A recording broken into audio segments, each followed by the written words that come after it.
ओम कृष्णाय वासुदेवाय हरे परमात्मने प्रणतक्लेशनाशाय गोविंदाय नमो नमो। जय श्री कृष्ण दोस्तों, आज हम 5वां अध्याय चालू करेंगे। उसके उपरांत अर्जुन ने पूछा, हे कृष्ण, आप कर्मों के संन्यास की और फिर निष्काम कर्म योग की प्रशंसा करते हैं, इसलिए इन दोनों में एक जो निश्चय किया हुआ कल्याणकारक होवे उसको मेरे लिए कहिए।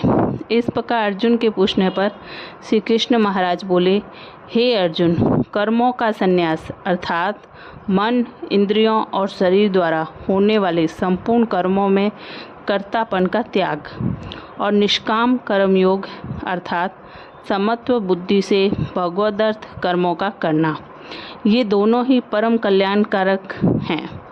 परंतु उन दोनों में भी कर्मों के संन्यास से निष्काम कर्मयोग साधन में सुगम होने से श्रेष्ठ है। इसलिए हे अर्जुन, जो पुरुष न किसी से द्वेष करता है और न किसी की आकांक्षा ही करता है, वह निष्काम कर्मयोगी सदा सन्यासी ही समझने योग्य है, क्योंकि राग देशादि द्वंद्वों से रहित हुआ पुरुष सुखपूर्वक संसार रूप बंधन से मुक्त हो जाता है। हे अर्जुन, ऊपर कहे हुए संन्यास और निष्काम कर्मयोग को मूर्ख लोग अलग अलग फल वाले कहते हैं, न कि पंडित जन, क्योंकि दोनों में से एक में भी अच्छी प्रकार स्थित हुआ पुरुष दोनों के फल रूप परमात्मा को प्राप्त होता है। ज्ञान योगियों द्वारा जो परम धाम प्राप्त किया जाता है, निष्काम कर्म योगियों द्वारा भी वही प्राप्त किया जाता है। इसलिए जो पुरुष ज्ञान योग और निष्काम कर्म योग को फल रूप से एक देखता है, वह ही यथार्थ देखता है। परंतु हे अर्जुन, निष्काम कर्म योग के बिना संन्यास अर्थात मन, इंद्रियों और शरीर द्वारा होने वाले संपूर्ण कर्मों में कर्तापन का त्याग प्राप्त होना कठिन है और भगवत स्वरूप को मनन करने वाला निष्काम कर्म योगी परम ब्रह्मा परमात्मा को शीघ्र ही प्राप्त हो जाता है। वश किया हुआ शरीर जिसके ऐसा जितेंद्रिय और विशुद्ध अंतकरण वाला संपूर्ण प्राणियों के आत्मरूप परमात्मा में एकीभाव हुआ निष्काम कर्म योगी कर्म करता हुआ भी लिपायमान नहीं होता। हे अर्जुन, तत्व को जानने वाला सांख्य योगी तो देखता हुआ, सुनता हुआ, स्पर्श करता हुआ, सूंघता हुआ, भोजन करता हुआ, गमन करता हुआ, सोता हुआ, सांस लेता हुआ, बोलता हुआ, त्यागता हुआ, ग्रहण करता हुआ तथा आँखों को खोलता हुआ और मीचता हुआ भी सब इंद्रियां अपने अपने अर्थों में बरत रही हैं। इस प्रकार समझता हुआ निसंदेह ऐसे माने कि मैं कुछ भी नहीं करता हूँ। परंतु हे अर्जुन, देहाभिमानियों द्वारा यह साधन होना कठिन है और निष्काम कर्म योग सुगम है, क्योंकि जो पुरुष सब कर्मों को परमात्मा में अर्पण करके और आसक्ति को त्याग कर कर्म करता है, वह पुरुष जल से कमल के पत्ते के सदृश पाप से लिपायमान नहीं होता। इसलिए निष्काम कर्म योगी ममत्व बुद्धि रहित केवल इंद्रिय, मन, बुद्धि और शरीर द्वारा भी आसक्ति को त्याग कर अंतकरण की शुद्धि के लिए कर्म करते हैं। इसी से निष्काम कर्मयोगी कर्मों के फल को परमेश्वर के अर्पण करके भगवत प्राप्ति रूप शांति को प्राप्त होता है और सकामी पुरुष फल में आसक्त हुआ कामना के द्वारा बांधता है। इसलिए निष्काम कर्म योग उत्तम है, निष्काम कर्म योग सबसे उत्तम है। हे अर्जुन, वश में है अंतकरण, जिसके ऐसा सांख्य योग का आचरण करने वाला पुरुष तो निसंदेह न करता हुआ और न करवाता हुआ 9 द्वारों वाले शरीर रूप घर में सब कर्मों को मन से त्याग कर अर्थात इंद्रियों के अर्थों में बरतती हैं, ऐसे मानता हुआ आनंद पूर्वक सच्चिदाघन परमात्मा के स्वरूप में स्थित रहता है।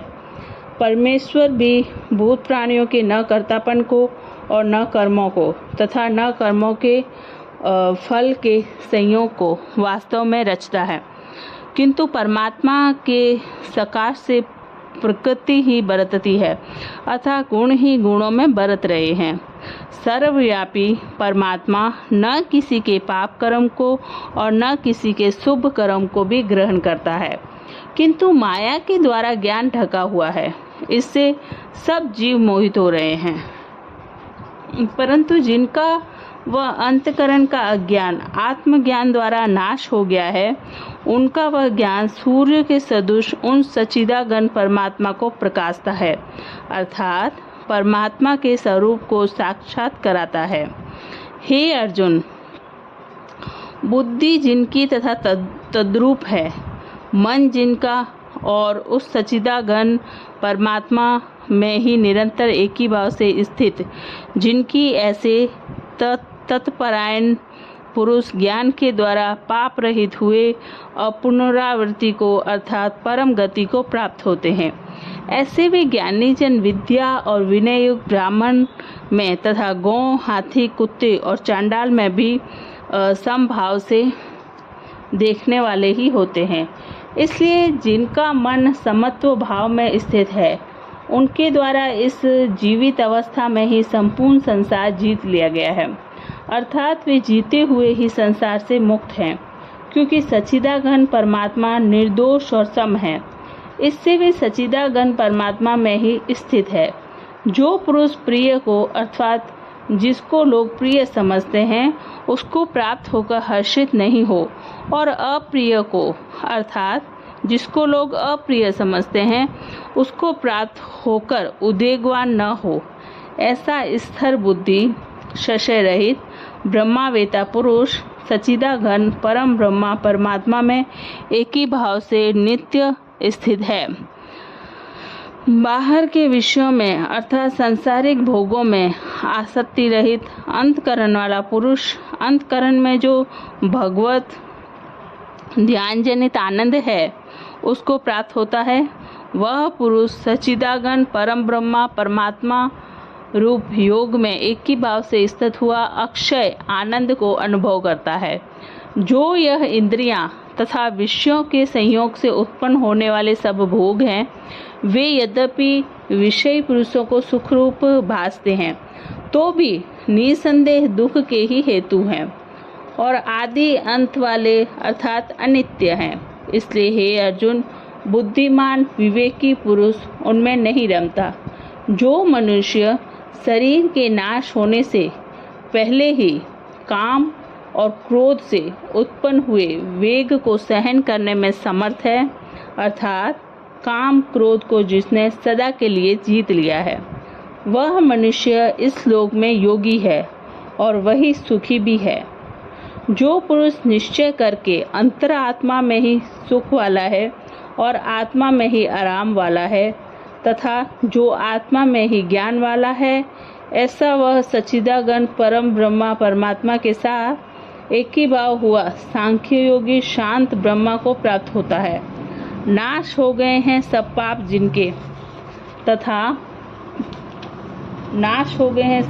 जिनके तथा ज्ञान करके निर्वृत्त हो गया है संशय जिनका, और संपूर्ण भूत प्राणियों के हित में है रति जिनकी, एकाग्र हुआ है भगवान के ध्यान में चित्त जिनका, ऐसे ब्रह्मावेता पुरुष शांत परब्रह्मा को प्राप्त होते हैं। काम क्रोध से रहित जीते हुए चित्त वाले परम ब्रह्मा परमात्मा का साक्षात्कार किए हुए ज्ञानी पुरुषों के लिए सब ओर से शांत परम ब्रह्मा परमात्मा ही प्राप्त है।